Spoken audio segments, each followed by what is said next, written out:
बच्चन महाराज साहब, बच्चन 53। गणत की जरूरत और उसका फायदा।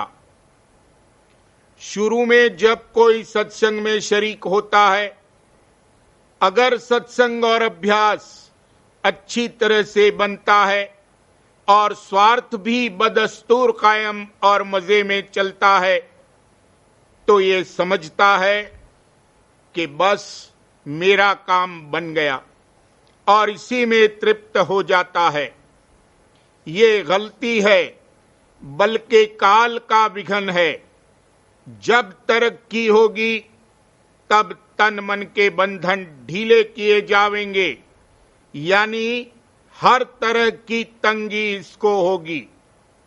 तन से दुखी, मन से दुखी और धन न होने से दुखी होगा, मगर इसमें इसकी घड़त होती है। और जो कि शरण में आए हैं, घड़त तो उनकी जरूर ही होगी।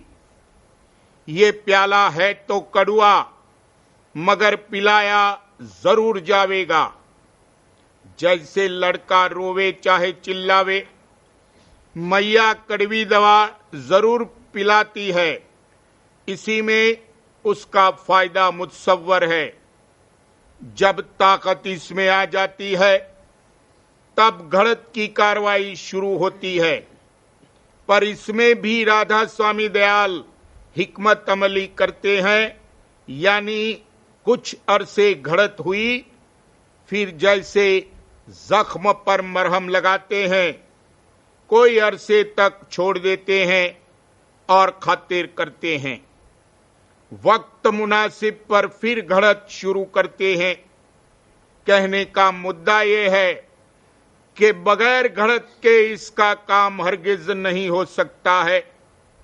और इसी को ये कुदया समझता है और पुकारता है कि मेरे साथ बड़ा तशद्दुद हो रहा है, मगर असल में यही निज दया और यही तरक्की का निशान है। इसको चाहिए कि अपनी पेशतर और मौजूदा हालत की परख करके देखे कि किस कदर फर्क है।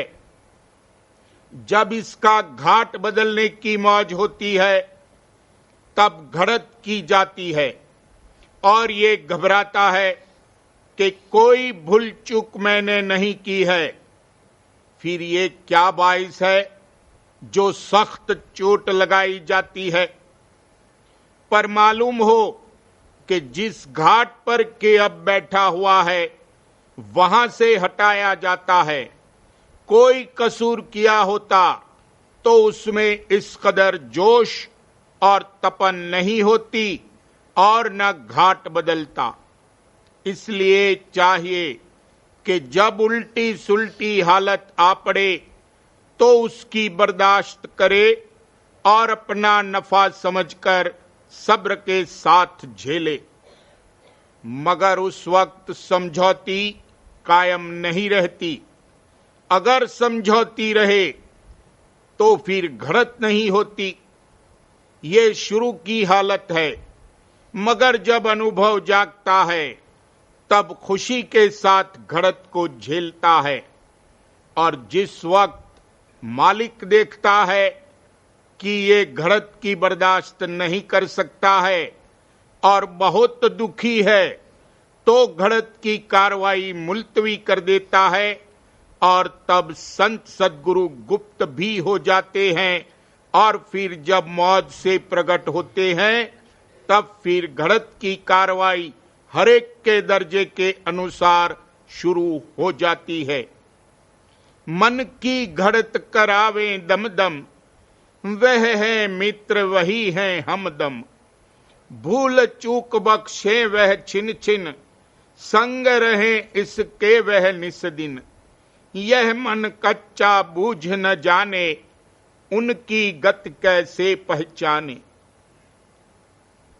जो कि सच्चे हैं, उनका चाहे कैसा ही निरादर करो, चाहे सख्ती और तंगी करो, तो भी परमार्थ से नहीं हटते हैं।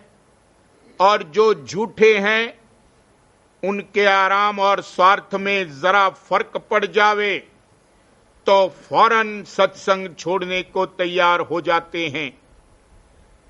जैसे कुआं जब खोदा जाता है तब कोई जमीन ऐसी होती है कि जरा सा खोदने से पानी निकल आता है और कोई ऐसी पथरीली जमीन होती है कि बहुतेरा खोदते हैं पानी निकलता ही नहीं है।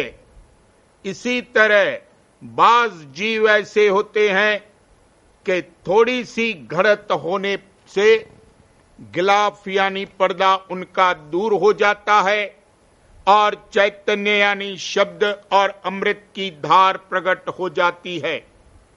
और कोई ऐसे हैं कि बहुतेरी उनकी घड़त होती है, कुछ भी असर नहीं होता, हमेशा नमदा बुद्धि और ऊसर जमीन के माफिक खाली रहते हैं।